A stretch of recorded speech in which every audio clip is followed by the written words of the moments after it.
Ismael Serrano, buenas noches. Hola, buenas noches. Bienvenido a Hora 25.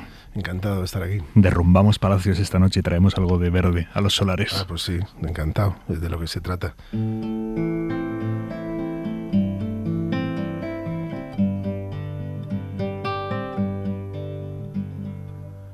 Ahora que la vida nos arranca nuestra manta y perdido hipocondríaco, ya no duermo de un tirón.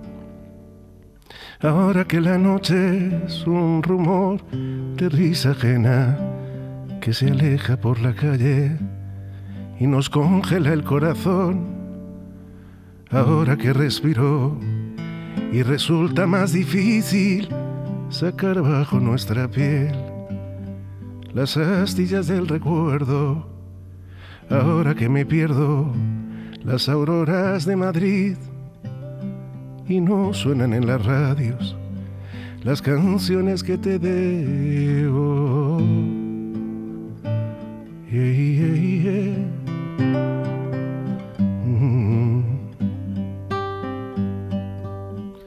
Yeah, yeah. La ra ra ra ra. Ra ra ra ra.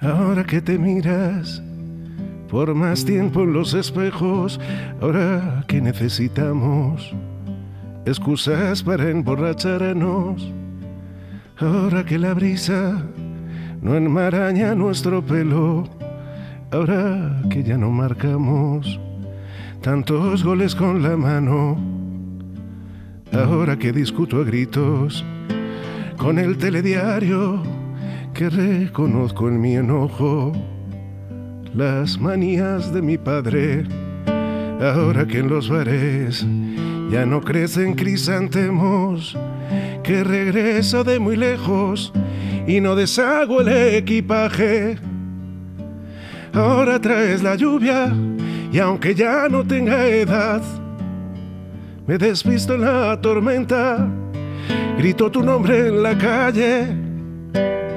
Ahora que te encuentro, todo se vuelve verdad.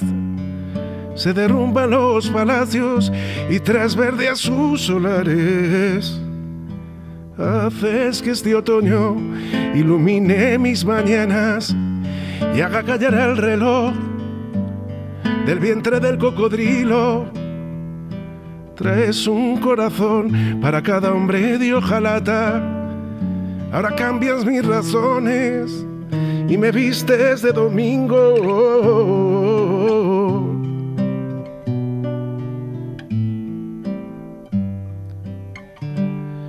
Y me vistes de domingo.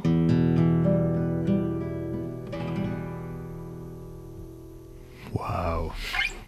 Sabes que tengo un recuerdo preciso del aniversario, del 50 aniversario de Hora 25 en el teatro, que dije yo, son las 10, las 9 en Canarias, y empezaste con esta canción y wow. Sí, fue bonito, fue muy bonito, sí.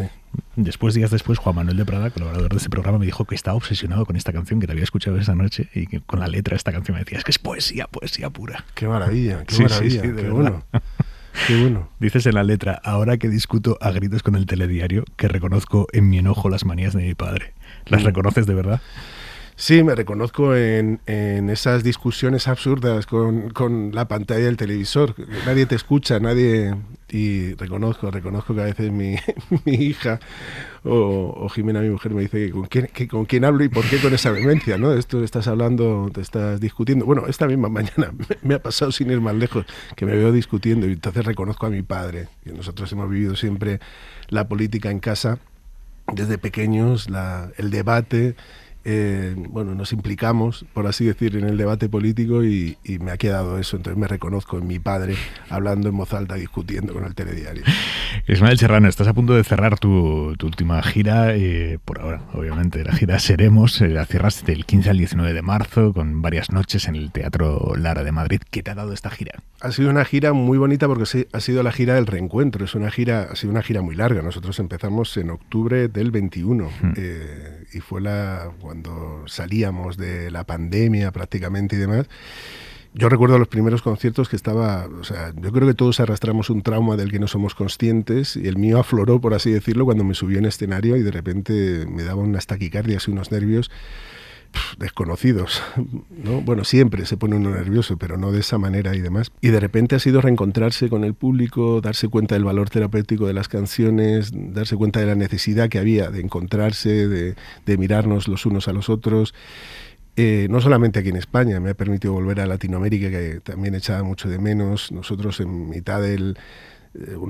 tuvimos que suspender una gira por México, pudimos regresar a México.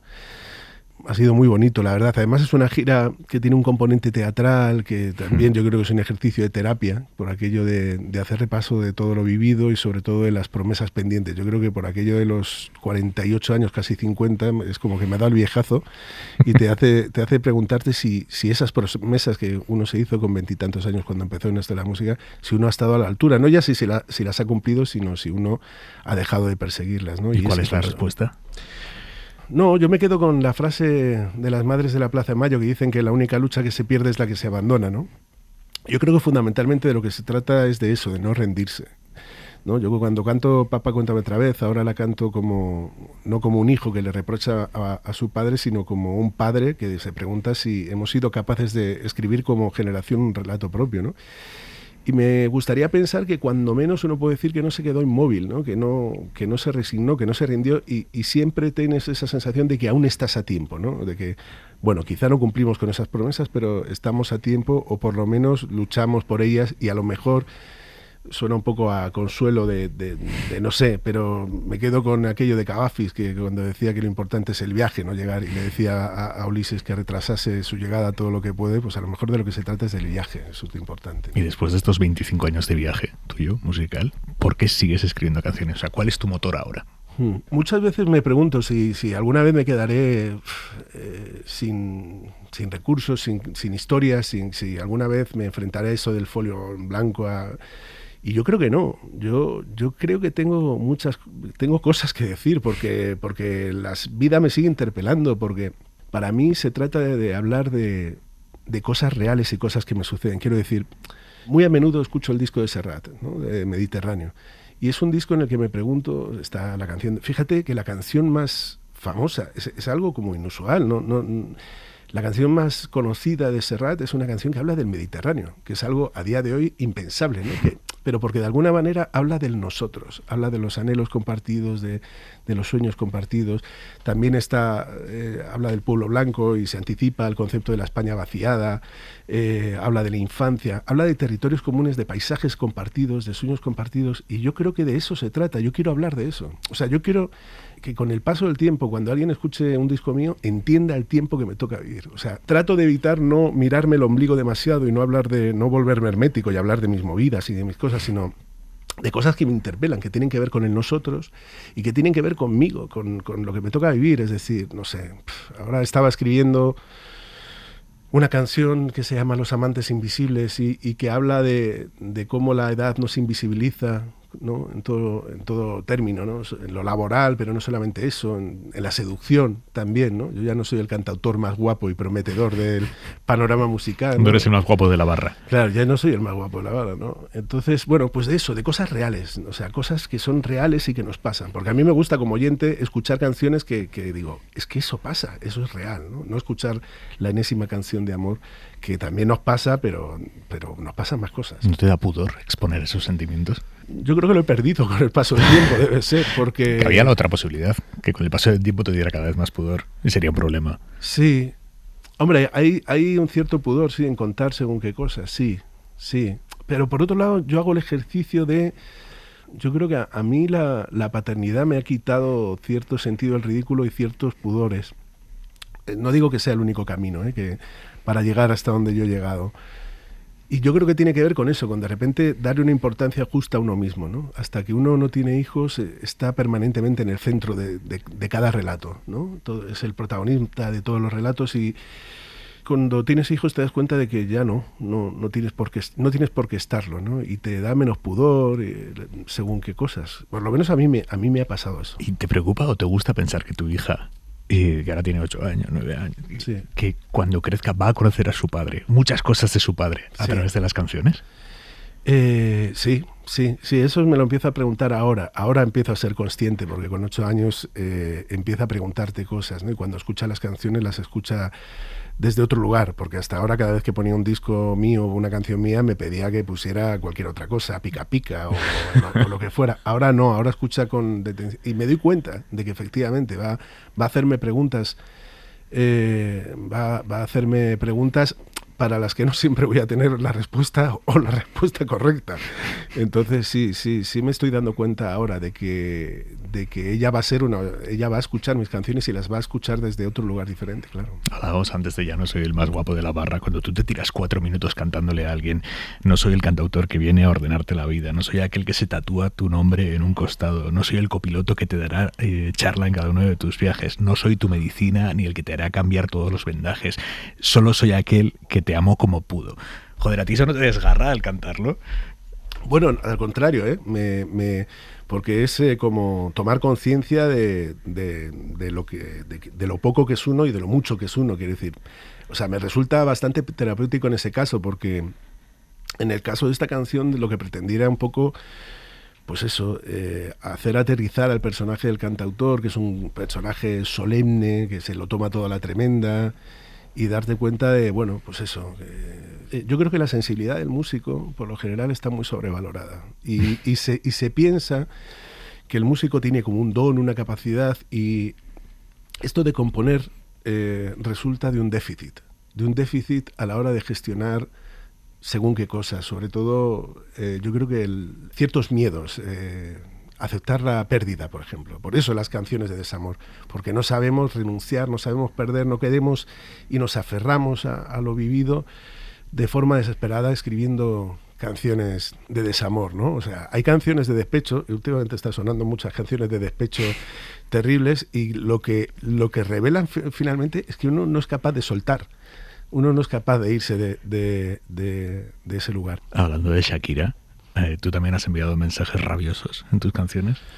Sí, yo también he hecho canciones absurdas, muchas, porque el despecho tiene eso y el rencor.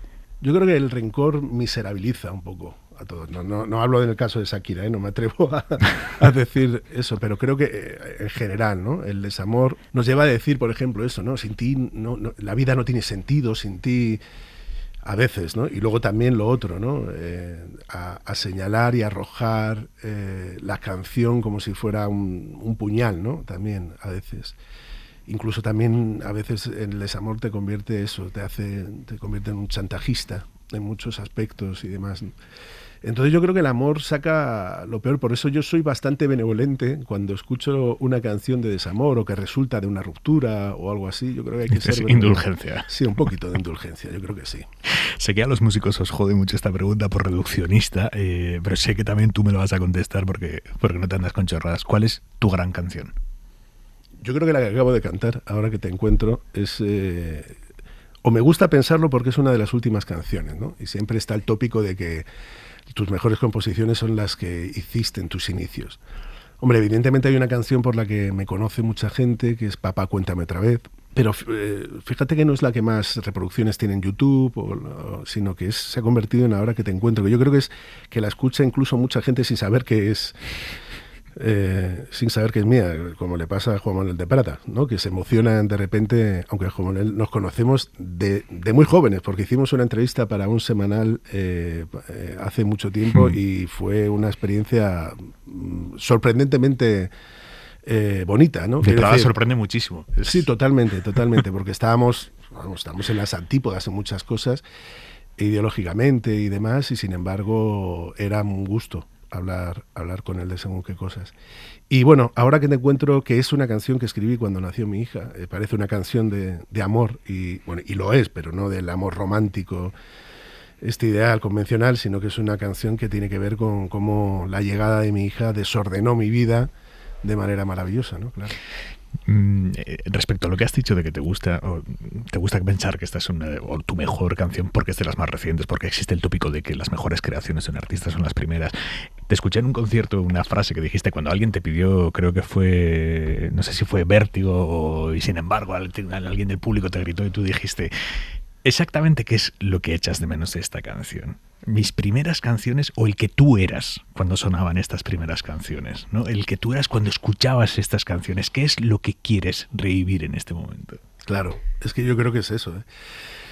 Yo creo que por eso idealizamos esas primeras canciones, las que escuchábamos cuando éramos más jóvenes y el futuro era algo permanentemente aplazado, ¿no? Algo que te urgía a cumplir con plazos y promesas, ¿no? Como decíamos antes, yo creo que a veces las canciones tienen ese poder de llevarte a un lugar en el que hay un momento en tu vida o ciertos momentos en tu vida, a lo mejor no tienen que ver con la edad, pero que también. Pero yo creo que hay momentos en los que te sientes eterno, ¿sabes? Te sientes en el centro, te sientes donde debías estar. Y esas son las canciones importantes en la vida, cuando las escuchas y tienes esa sensación de que esas canciones te llevan al lugar donde tenías que estar o donde te gustaría estar. A mí me pasa como oyente, ¿no? Que inevitablemente relaciono canciones con experiencias, con viajes y es imposible de separar. Yo creo que a todos nos pasa. Y claro, y es curioso, ¿no? Porque a veces, el otro día hablaba sobre las canciones de juventud, hablaba con mi hermano y es curioso, las canciones más nostálgicas o que más hablan del paso, no nostálgicas, sino sobre todo el paso del tiempo, se escriben a edad muy temprana. Las más maravillosas se han escrito a edad muy temprana, quiero decir. Yesterday es una canción que McCartney compone con 20 y tantos años, ¿no? Y Vértigo, sin querer comparar, por favor, Vértigo con Yesterday, pero es mi canción sobre... Ya lo has hecho, ya. Ya lo he hecho, ya no hay vuelta atrás. Pero bueno, es mi canción sobre el paso del tiempo, la escribí también con 20 y tantos y hablaba del vértigo que me daba lo rápido que pasaba el tiempo cuando era un crío y era algo, ahora visto en la distancia, es algo indecente, ¿no? Hablar del vértigo con 20 y tantos años. Entonces, bueno, tiene que ver con el momento también. ¿Qué relación creativa tienes con tu hermano Daniel? Bueno, ya no tanta, porque ahora se dedica a otras cosas, ahora está escribiendo novelas y demás, pero cuando éramos más jóvenes teníamos mucha relación y seguimos teniendo mucha relación, pero no creativa como la que teníamos cuando estábamos en nuestros tiempos de la facultad. Él estaba en Ciencias de la Información, yo estaba en Físicas, nos llevamos muy poco, nos llevamos 2 años y escribíamos juntos, o a veces él me daba un texto y yo lo trataba de darle una estructura de canción, igual que hago ahora también con mi padre también escribo canciones, y en este próximo disco va a haber unas cuantas de él, sí. ¿Qué os pasa a los Serrano? O sea, no lo sé, nos hemos criado en eso, en el entorno, en ese entorno. Yo me acuerdo cuando empecé a escribir canciones, agarraba los libros de Losada que había por ahí, de Mario Benedetti, de Neruda y demás, y jugaba a ponerle música, porque había visto cómo Serrat lo hacía con Miguel Hernández y con Machado, y así empezaba yo a escribir, a hacer canciones, a jugar que hacía canciones con las letras de otro, y en ese entorno he crecido. Mi padre siempre ha escrito versos, mi hermano también siempre ha escrito relatos y cosas, y a mí me dio por la música. ¿Redescubres tus canciones de vez en cuando, algunas que tuvieras en la carpeta de, bueno, esto ya fue y esto ya sonó y se quedó allí, y que ahora vuelves a ellas por alguna casualidad y que dices, ostras, menuda belleza pari? Sí, pues la verdad es que sí. El otro día digo, joder, debería recuperar una canción de mi primer disco que se llama El Camino de Regreso, que habla de eso. Dice que hasta entonces nunca me habían aterrado de esta forma los aeropuertos, y me reconozco en esa situación en la incomodidad de la despedida, ¿no? Que viajar es algo maravilloso, es una de las cosas más bonitas que me ha dado la música, pero ahora cuando tienes hijos, viajar es otra cosa, y de repente entiendes lo que es echar de menos. Porque hasta entonces tú creías que echabas de menos, ¿no? Y te das cuenta que aquello era un sucedáneo comparado con lo que es echar de menos de verdad, sobre todo cuando yo que me voy 1 mes y medio, ahora 1 mes y medio, porque no me quiero ir más de 1 mes y medio. Antes me iba 3 meses, pero ahora no lo soporto. Entonces ahora lo que hago es fraccionar así más mis giras por Latinoamérica y demás. Y entonces de repente te reconoces en eso, en echar de menos, y en esas canciones que hablan precisamente de eso, de extrañar. Y sí me pasa a veces que me pongo en mis primeros discos y digo, joder, no está mal. Y sobre todo me pasa también cuando las escucho en voz de otro. Cuando se las escucho cantar a alguien, lo que sé, muchas veces te llega en Instagram, en redes sociales, alguien que hace una versión de una de tus canciones y dices, joder, pues no está tan mal, ¿no? Están bien, yo creo que son dignas, ¿no? ¿Y alguna que no volverías a escribir? Bueno, hay algunas escritas desde el rencor que me podía haber ahorrado, hay alguna que quizá no ha envejecido tan bien. Tierna y dulce historia de amor. Por ejemplo, ¿no? Pero también no solo porque... No es vamos a ubicarla para los oyentes. Sí. Es una canción de un político que en la inauguración de un polideportivo conoce a una cría de 15 años, se enamora de ella, dice, y nació el amor, y mantiene una relación hasta que los padres de ella se enteran y se acaba todo. Sí, pero es una canción que pretendía precisamente... lejos de romantizar esa relación, es una canción que pretendía seguir un poco la estela de Brassens, de Cray y demás, como era un contexto, había un político, cuando yo escribo esta canción hay un político que se enamora de una chica joven y demás, un político que además había escrito columnas incendiarias en contra del divorcio y demás, y de repente no solamente deja a su mujer, sino que lo deja por alguien más joven, alguien empeñado en dar lecciones de moral, de repente hace lo que le da la gana con su vida, cosa que me parece muy bien, si no fuera porque él se empeñaba en decirnos a los demás, o se empeñaba en decir a los demás cómo tenían que vivir su vida. Evidentemente no era una cría de 15 años. Entonces yo trataba de poner el foco en el político y trataba de ridiculizarlo, ¿no? Lejos de romantizar, yo lo que señalaba es un poco el patetismo de esa relación. Le trataba de caricaturizar como un personaje patético que era insalvable.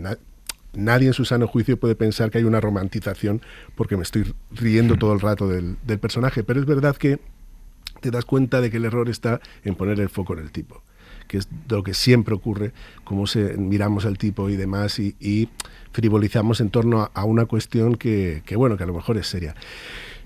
Esto es lo que yo trataba de decir, pero si no he conseguido decirlo así y hay alguien que lo entiende mal, igual es que me he explicado mal al hacer la canción. Entonces es una canción que, no pasa nada. Yo tengo canciones muy, muy buenas, con lo cual tengo tantas buenas que no pasa nada por dejar de cantar una canción, ¿no? Y modestia también tienes, ¿eh? No lo digo... No, pero... que ya lo sé, hombre. Pero también, ¿sabes qué pasa? A mí me llama la atención, por ejemplo, estos artistas que, revisar una canción mía, pero por favor... pero ¿cómo? No se puede cambiar una coma. Yo creo que hay cosas que dijimos siendo más jóvenes que no diríamos ahora o que nos avergonzarían de alguna manera. Y lo mismo pasa con algunas canciones. No sé si avergonzarte, pero decir, pues sí, pues la verdad es que esta canción se podía cambiar, ¿no? Hablas en una de tus letras de una ave negra que celebra tus dolores. ¿Existe eso? Sí, siempre.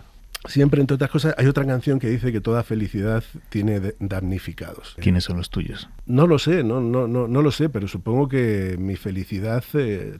A ver, vivimos en un país en el que... Bueno, no sé si es un país, a mí solo vivimos en un país, pero es verdad que siempre hay gente que encuentra el éxito ajeno como un fracaso personal, ¿sabes? Lo siente, el éxito de según qué persona lo siente como una afrenta, ¿sabes? Como... O le hace responsable al otro por su éxito de su propio fracaso. Es decir, a mí me va mal porque a este tío le va bien, ¿no? Y no es así, no es así, ¿no? Entonces yo estoy seguro, pues claro, que habrá gente que celebre mis fracasos y habrá gente que no soporte que me vaya bien. Yo siempre he tenido claro que no tengo por qué gustarle a todo el mundo. Yo creo que es un empeño estéril. De hecho, yo cuando saqué... Yo soy muy malo eligiendo singles, sí, yo creo que me he equivocado. La única vez que acerté yo creo que fue con Papá Contra Otra Vez. Pero porque yo quería... Ostras, pues ha llovido, ¿eh? Has tenido que elegir. Nada, desde entonces fatal. Porque luego muchos de mis singles, luego no los canto tanto, luego en mis conciertos. Pero en el caso de Papá Contra Otra Vez, yo quería que se me reconociese como un cantante tradicional que seguía, o un cantante que seguía una cierta tradición de música comprometida, de canción social... y era consciente de que no era una canción fácil y era consciente de que era una canción que no le iba a gustar a todo el mundo, ¿no? Y yo creo que eso está bien, amigarse con esa idea, ¿no? Yo a veces veo artistas que están empeñados en gustarle a todo el mundo y que hacen unos esfuerzos terribles y la verdad es que tiene que ser agotador y agotador fundamentalmente porque es absurdo y es imposible. Cantas a tus últimos actos de rebeldía. ¿Cuáles son los tuyos?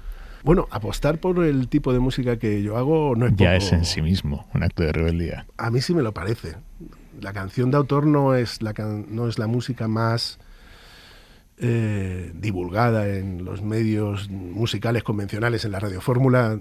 Este tipo de música difícilmente suena. Es verdad que ahora hay jóvenes valores, sobre todo mujeres, que están poniendo la canción de autor en un sitio muy alto.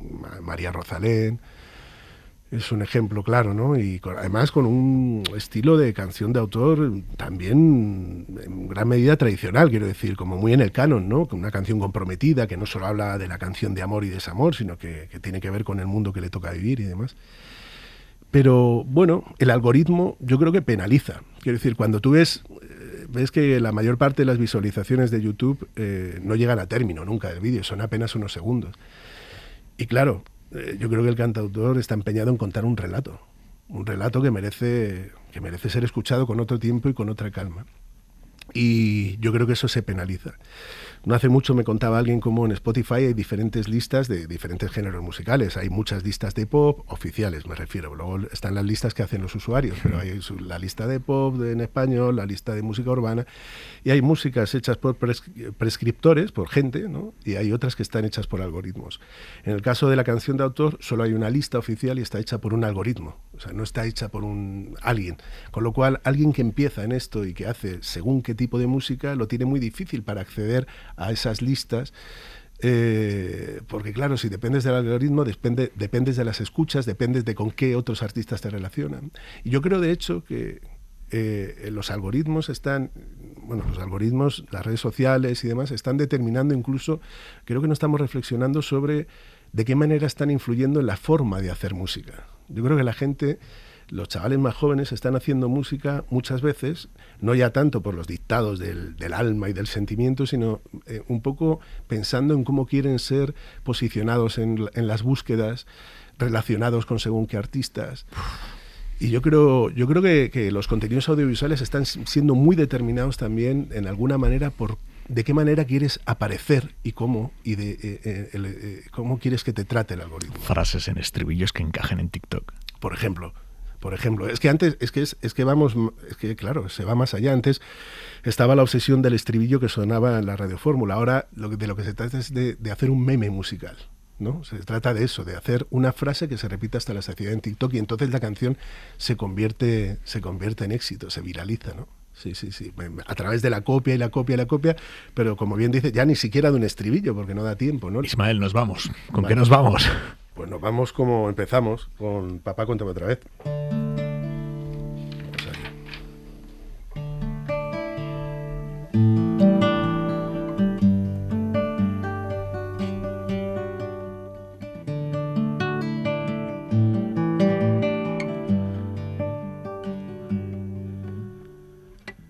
Papá, cuéntame otra vez ese cuento tan bonito de gendarmes y fascistas y estudiantes con flequillo y dulce guerrilla urbana en pantalones de campana y canciones de los Rolling y niñas en minifalda. Papá, cuéntame otra vez todo lo que os divertisteis, estropeando la vejez a oxidados dictadores, y cómo cantaste al vent y ocupasteis la Sorbona en aquel mayo francés, en los días de vino y rosas. Papá, cuéntame otra vez esa historia tan bonita de aquel guerrillero loco que mataron en Bolivia y cuyo fusil ya nadie se atrevió a tomar de nuevo, y como desde aquel día todo parece más feo. Papá, cuéntame otra vez que tras tanta barricada y tras tanto puño en alto y tanta sangre derramada, al final de la partida no pudiste hacer nada, y bajo los adoquines no había arena de playa. Fue muy dura la derrota, todo lo que se soñaba se pudrió en los rincones, se cubrió de telarañas y ya nadie canta al vent, ya no hay locos, ya no hay parias, pero tiene que llover, aún sigue sucia la plaza.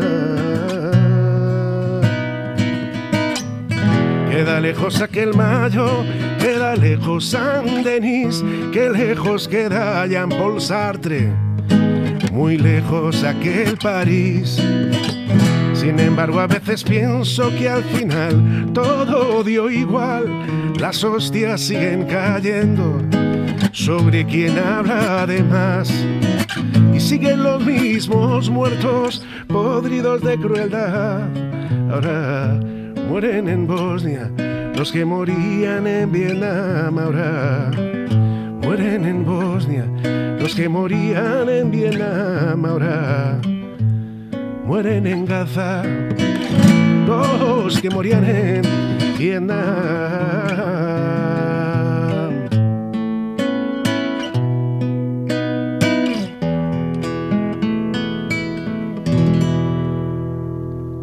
Ismael Serrano, gracias por venir. Ahora 25. Encantado de estar aquí. Muchas gracias a ti.